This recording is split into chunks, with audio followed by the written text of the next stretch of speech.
आयुष्य कसेही असू द्या, कोणाचेच आनंदी नसते आणि कोणाचेही दुःखी नसते. प्रत्येक माणसाच्या आयुष्यात हा चढ उतार हा येतच असतो. असाच ममदाबाद या गावातील एक कष्ट करणारा शेतकरी तरुण मुलगा, ज्याचं नाव अजय आहे. लाडाने सगळे त्याला अज्जू म्हणतात. तो दिवसभर शेतात काम करायचा आणि रात्री अभ्यास करायचा. नशीब पण त्यालाच साथ देते, ज्याच्यात कष्ट करण्याची हिंमत असते. आणि त्याच्या आयुष्यात असा सुंदर सुवर्ण दिवस उजाडला. त्याला महानगरपालिका पुणे येथे क्लर्क म्हणून नोकरी लागली आणि तो नोकरीसाठी पुण्याला गेला. एका ठिकाणी त्याने रूम केली, मेस लावली आणि आपली ड्युटी करायचा आणि आपलं कामाशी काम करायचा. एक दिवस त्याला ऑफिसवरून निघायला उशीर झाला आणि रात्री 10 वाजेच्या सुमारास तो रूमवर जात असताना त्याला रस्त्याच्या कडेला एक स्कूटी घेऊन मुलगी दिसली. ती थांबलेली होती. अजयने गाडी थांबवली. त्या मुलीला विचारले, काही प्रॉब्लेम आहे का? ती नाही म्हणाली आणि अजयने तिला पुन्हा विचारले, अहो मॅडम, खूप रात्र झालेली आहे, तुम्ही एकट्या अशा रस्त्याच्या कडेला थांबलेल्या आहात, खरं खरं सांगा, काही अडचण आहे का?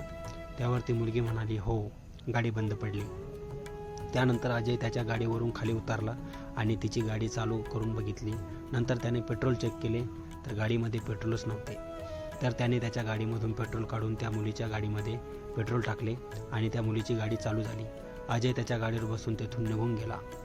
2-3 दिवस असेच गेल्यानंतर अजय सकाळी ड्युटीला जाण्या अगोदर तिथे असणाऱ्या बाजूच्या गणपती मंदिरात दर्शनासाठी गेला आणि दर्शन करून आल्यानंतर त्या मुलीची भेट झाली.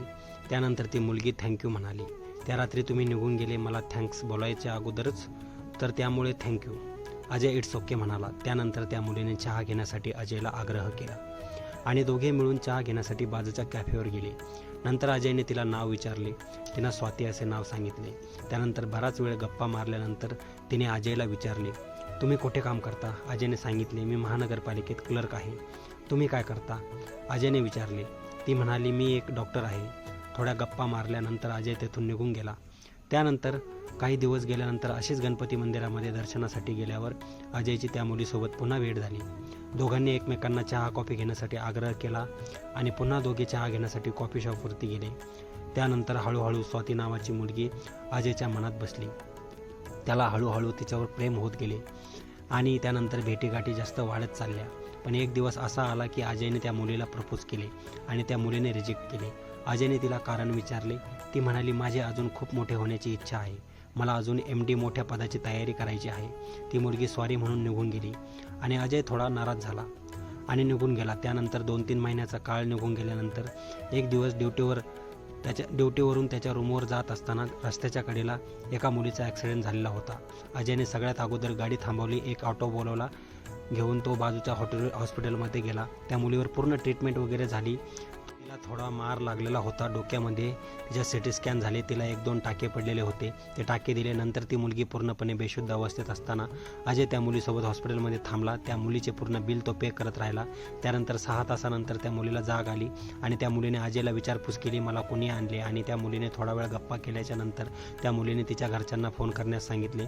अजय म्हणाला, सकाळचे 4 वाजलेले आहे, थोडा अजून दिवस उजाडल्यानंतर मी तुमच्या घरच्यांना फोन करून बोलावून घेतो. सकाळचे 10 वाजल्यानंतर अजयने तिच्या घरच्यांना फोन केले. त्याच्या घरचे तिथे हॉस्पिटलमध्ये आले. अजयने त्यांना झालेला सगळा सविस्तर प्रकार सांगितला. तिच्या घरच्यांनी अजयचे खूप खूप आभार मानले. अजयने जे बिल दिलेले होते ते बिल त्या घरच्यांनी अजयला वापस दिले. त्यानंतर ते तिच्या घरच्यांना अजयचा नंबर घेतला आणि अजय तिथून निघून गेला. पुन्हा अजय संध्याकाळी त्या हॉस्पिटलमध्ये आला. त्या मुलीसाठी त्याने फ्रूट घेऊन आला. तिच्या घरच्यासोबत गप्पा झाल्या. तिच्या घरच्यांनी अजयबद्दल विचारपूस केली. त्याने सगळं सांगितलं, मी महानगरपालिकेत जॉब करतो, या ठिकाणी राहतो. घरच्यांनी अजयला घरी येण्यास आमंत्रण दिले आणि अजय 1-2 दिवस गेल्याच्या नंतर मुलीच्या घरी जेवायला गेला आणि त्या सगळ्या गोष्टी होत असताना त्या मुलीला अजयवरती प्रेम झाले आणि काही वेळ अजय त्या मुलीच्या घरी थांबला, जेवण वगैरे केले आणि नंतर अजय तेथून निघून गेला. नंतर त्या मुलीने तिच्या वडिलांच्या मोबाईलमधून अजयचा नंबर घेतला. अजयला व्हॉट्सअपवरती मेसेज केले, थँक्यू सो मच, तुम्ही माझा जीव वाचवला त्याबद्दल. अजय ओके सांगितले आणि कधी कधी ती मुलगी अजयला फोन करून बोलायची, काय चाललं काय नाही, अशा थोड्याफार मैत्री गप्पा होत राहायच्या. एक दिवस तिने अजयला भेटायला बोलवले आणि प्रपोज केले. पण अजयने सांगितले, मी या शहरात नवीन आहे, मला थोडा वेळ द्या.